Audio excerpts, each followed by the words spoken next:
किसी को कुछ पसंद नहीं आया तो फिर ये सब जो ट्रोलिंग है वो शुरू हो गई। लेकिन आप तो जिस जगह से पढ़कर निकले एक्टिंग की दुनिया में, जब आपने कदम रखा एनएसडी से, एनएसडी तो अपने आप में एक दुनिया है एनएसडी अपने आप में, और वहाँ से जो लोग भी फिल्म इंडस्ट्री की तरफ गए, फाइनली आपका भी जो वक्त था। एनएसडी की बात मैं इसलिए भी कर रही हूँ क्योंकि आज जब हम ये बात करते हैं कि आप कितनी तैयारी के साथ पहुँच रहे हैं, तो उस तैयारी में अभिनय की दुनिया की जो तैयारी है, मेथड एक्टिंग की सब बातें होती हैं, लेकिन मैं एक ऐसे पहलू की तरफ ध्यान दिलाना चाहती हूँ। आई डोंट नो इससे पहले कितने इंटरव्यूज़ में आपने उस पर बात की हो या नहीं की हो, बट ऑडियंस ज़रूर मुझसे अग्री की थी। मैं भी कुछ दिन पहले आपकी फिल्म थम्मा देख रही थी और मुझे आपका कैरेक्टर बहुत पसंद आया, उसके शेड्स बहुत पसंद आए, लेकिन एक ध्यान जो मेरा सबसे ज़्यादा गया आपकी हंसी पर। आप जिस तरह से हंस रहे थे उस फिल्म में, और उस हंसने में एक एक्सप्रेशन बहुत अलग तरह का था। और ये मैं एक कॉन्टेक्स्ट के साथ बात करूंगी। अक्सर मनोज वाजपेयी जी का जिक्र होता है, मेरे ख्याल से एक बार मिस्टर बच्चन ने भी उनके लिए कहा था कि वो एक अलग तरह से हंसते हैं स्क्रीन पर। वो नेचुरल हंसी है या वो मेथड तरीके से एक्टिंग के दौरान आप उसको प्रेजेंट कर रहे हैं पर्दे पर, लेकिन आपके लिए वो पर्टिकुलर पोर्शन क्या है एक्टिंग का?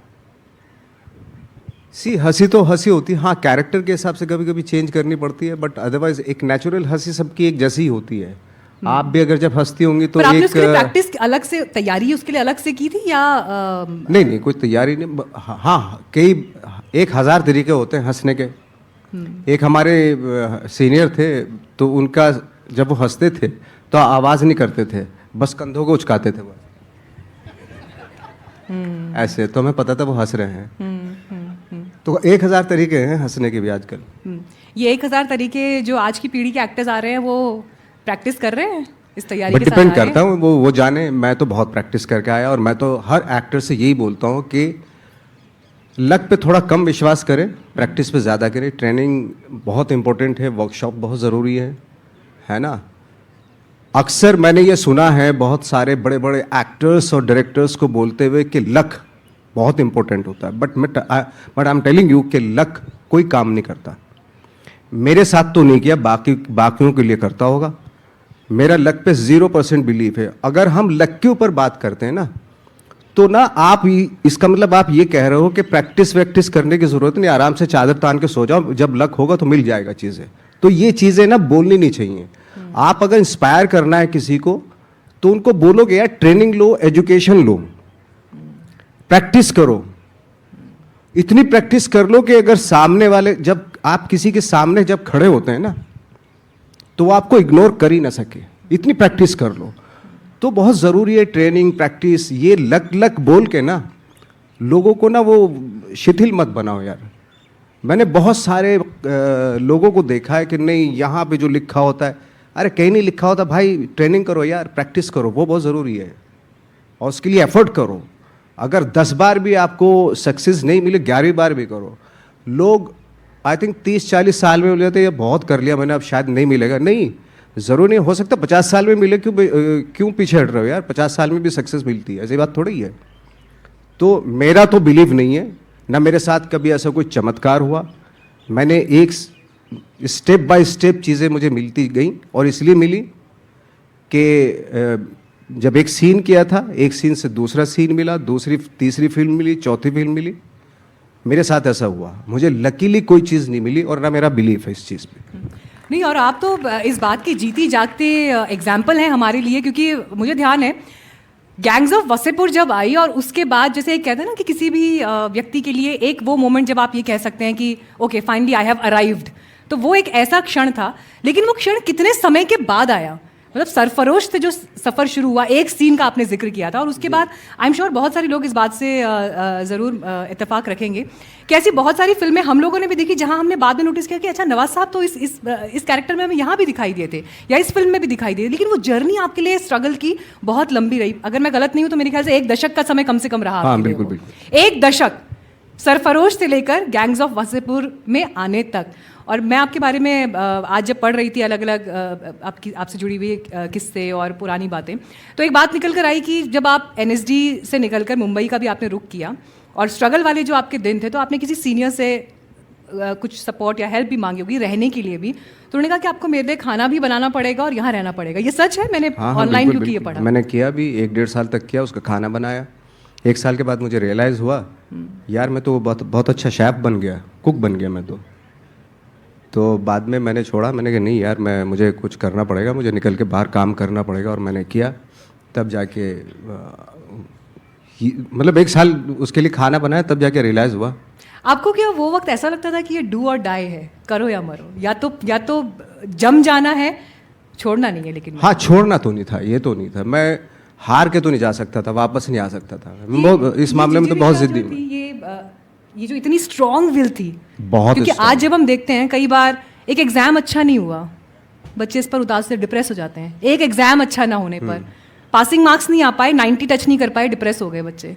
जेनजी आजकल कॉर्पोरेट्स में ये बड़ा चल रहा है कि जेनजी को लोग हायर नहीं करना चाहते, कि छोटी छोटी बातों पे निराश हो जाते हैं, अपसेट हो जाते हैं, डिप्रेस हो जाते हैं। Not that I am lowering down the definition of depression, but आपका जो स्ट्रगल हम देखते हैं 10 साल का वक्त, और आपने खुद कहा कि कैसे कितने अलग अलग छोटे छोटे काम पकड़े होंगे ताकि उस जिंदगी में अपने पैशन के लिए, अपने शौक के लिए आप सस्टेन कर सकें। कहाँ से वो विल पावर आती है?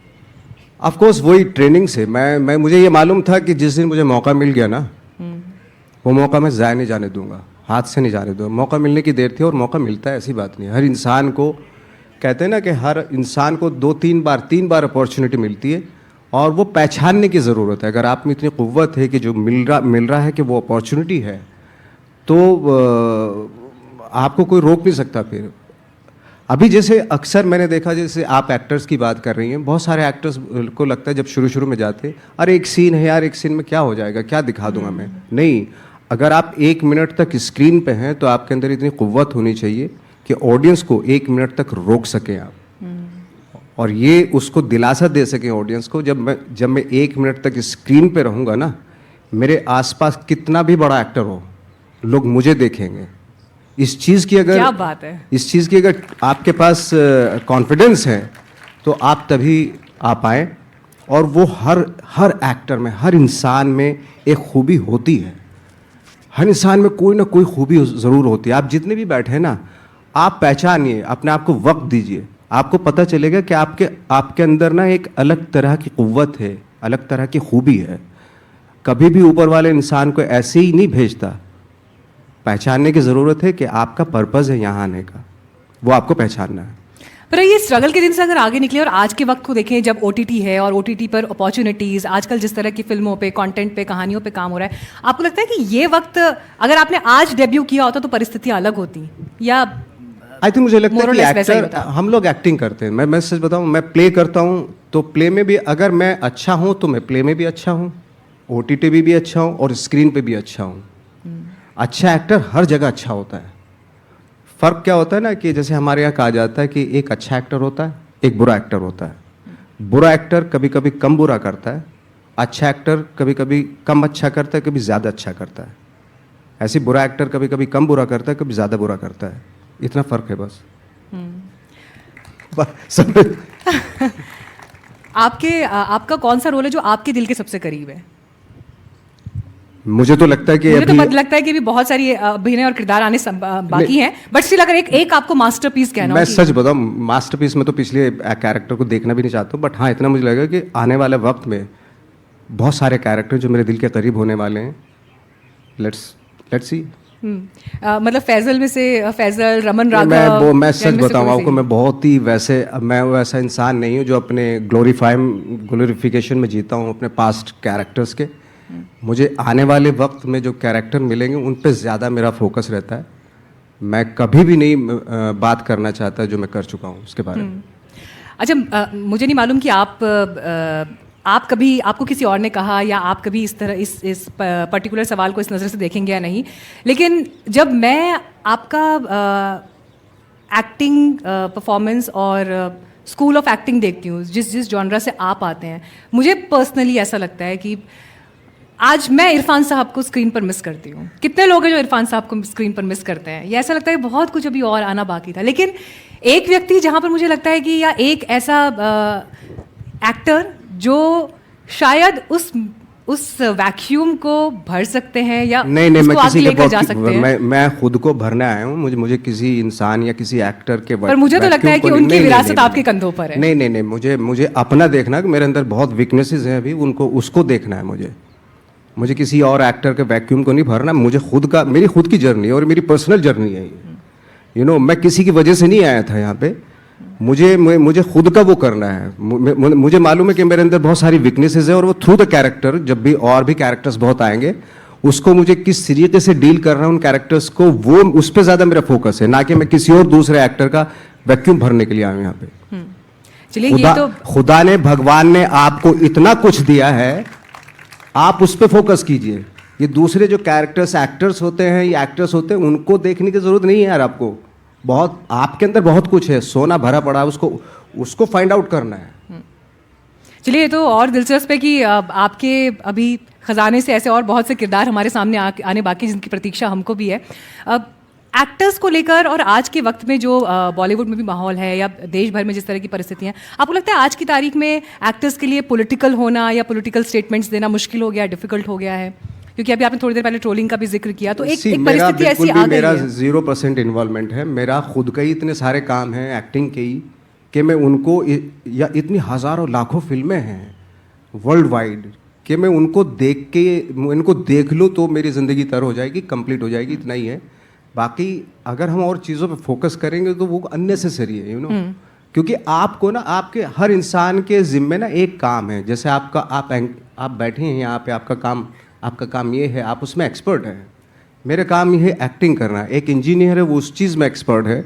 हर चीज़ की एक एक्सपर्टीज होती है और आपको उसी में आगे बढ़ना चाहिए, क्योंकि उसमें इतनी सारी चीज़ें छुपी होती है ना, आप कहाँ से कहाँ तक ले जा सकते हैं उस चीज़ को। जी, आप आज जिस तरीके से बात कर रही हैं, माशाल्लाह बहुत अच्छे तरीके से आप बात करती हैं। इतना अच्छा आपका the way you talking, the way you taking my interview is so amazing. तो बहुत सारी चीज़ें हैं। अगर आप इसमें ही खोजती चली जाएंगी तो आप ही देखो ना कहाँ पहुँचेंगे हम लोग, कहाँ और पहुँचेंगे। इतनी पॉसिबिलिटीज़ होती हैं हर चीज़ में। चलिए, कुछ सवाल मैं चाहूँगी कि जो हमारे साथ आज यहाँ यूथ भी बैठा है, ऑडियंस से भी जो आपसे बातें करने के लिए बेताब है। रंजना तक ज़रा प्लीज़ माइक पहुँचाइएगा।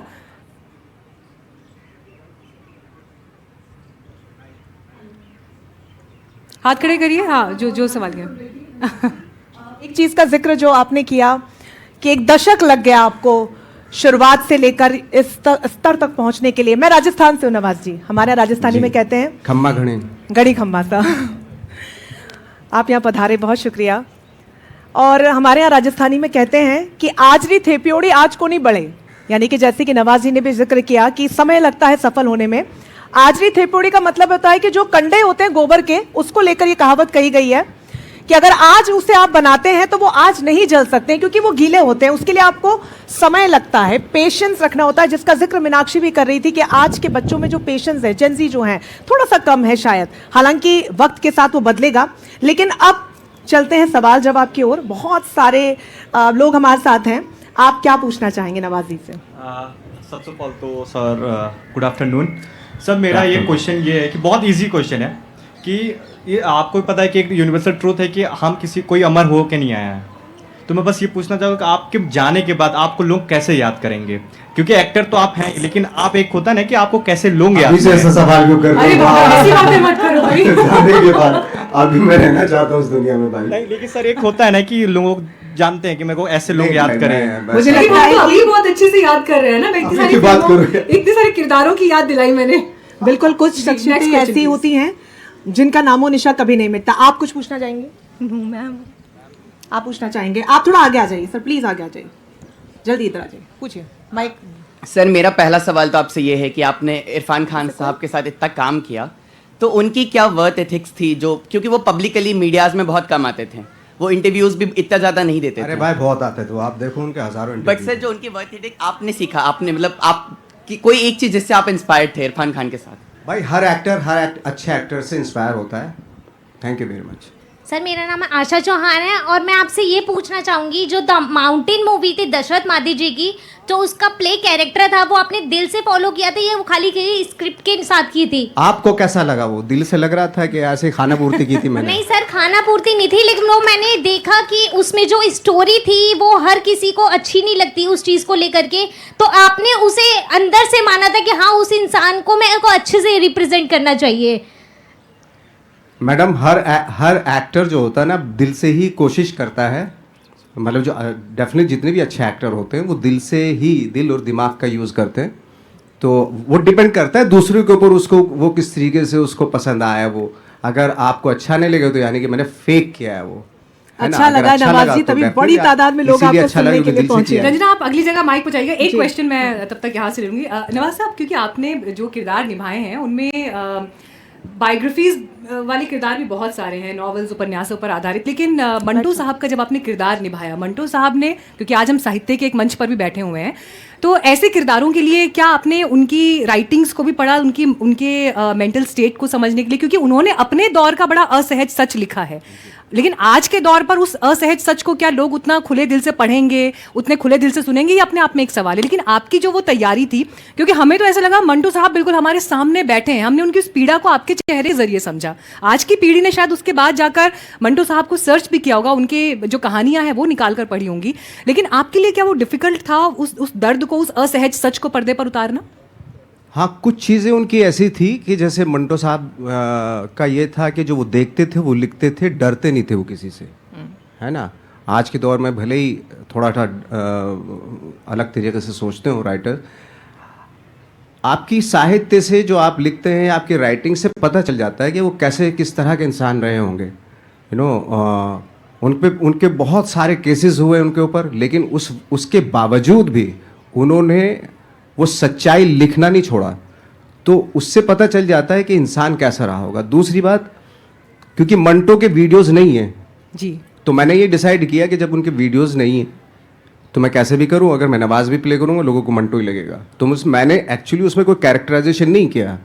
हाँ, जो मुझे डायलॉग्स दिए गए उसको मैंने जज्ब किया अपने अंदर और फिर उसको बोलना शुरू किया, तो लोगों को लगा मंटो है।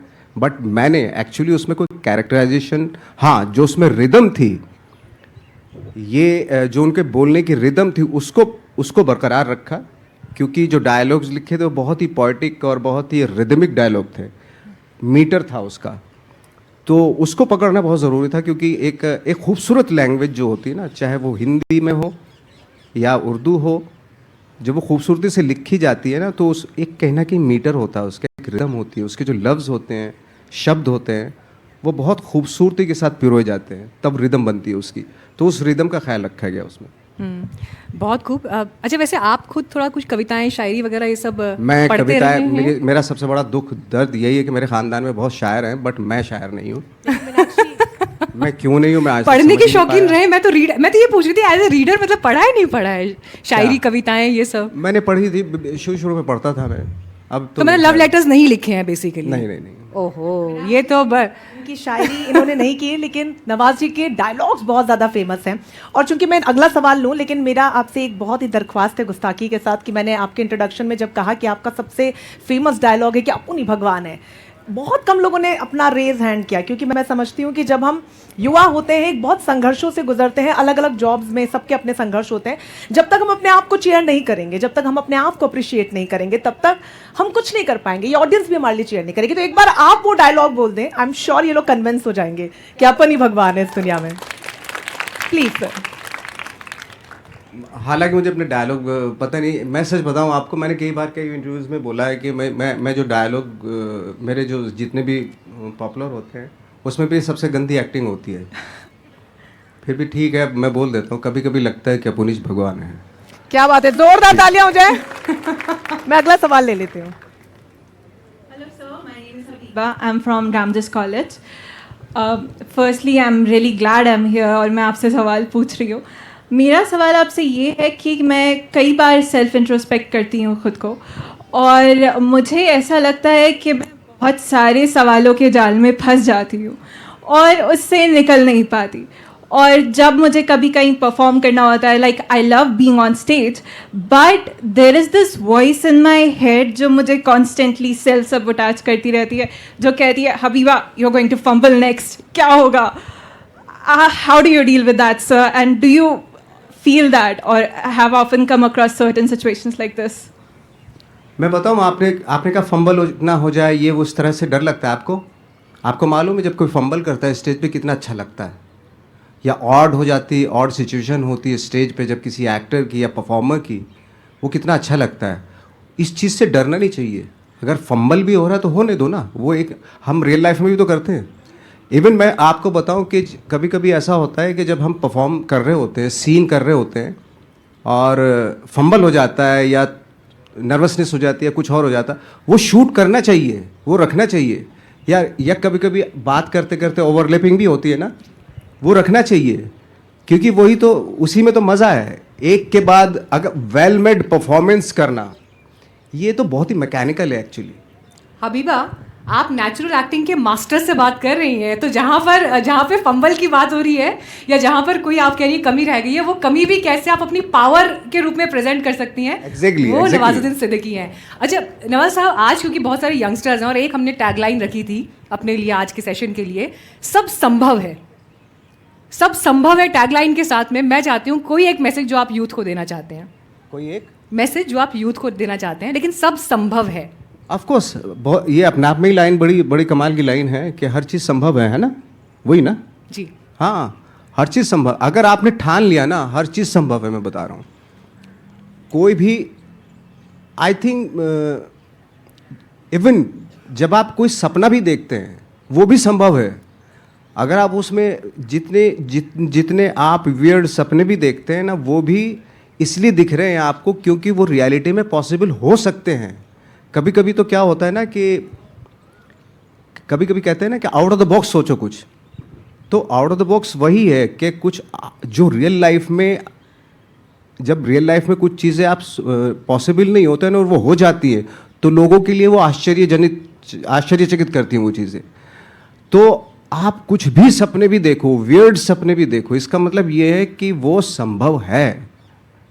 तो हर चीज़ संभव है, मुझे ऐसा लगता है। चलिए एक रैपिड फायर खेल लेते हैं छोटा सा, आजकल बड़ा इसका ट्रेंड है, ज़्यादा सोचना नहीं है, एकदम जो दिमाग में आए वो बोलना है, तब तो ये सक्सेसफुल हो पाएगा, वरना नहीं होगा। पहला सवाल, बॉलीवुड इन वन वर्ड। इतना टाइम नहीं लेना था। बॉलीवुड वर्ड ही बहुत ही उधार वाला है, कहीं से ले रखा है हॉलीवुड से। अगर आपको कोई एक नाम, एक शब्द देना हो, हिंदी फिल्म इंडस्ट्री होना चाहिए। Hindi cinema, right.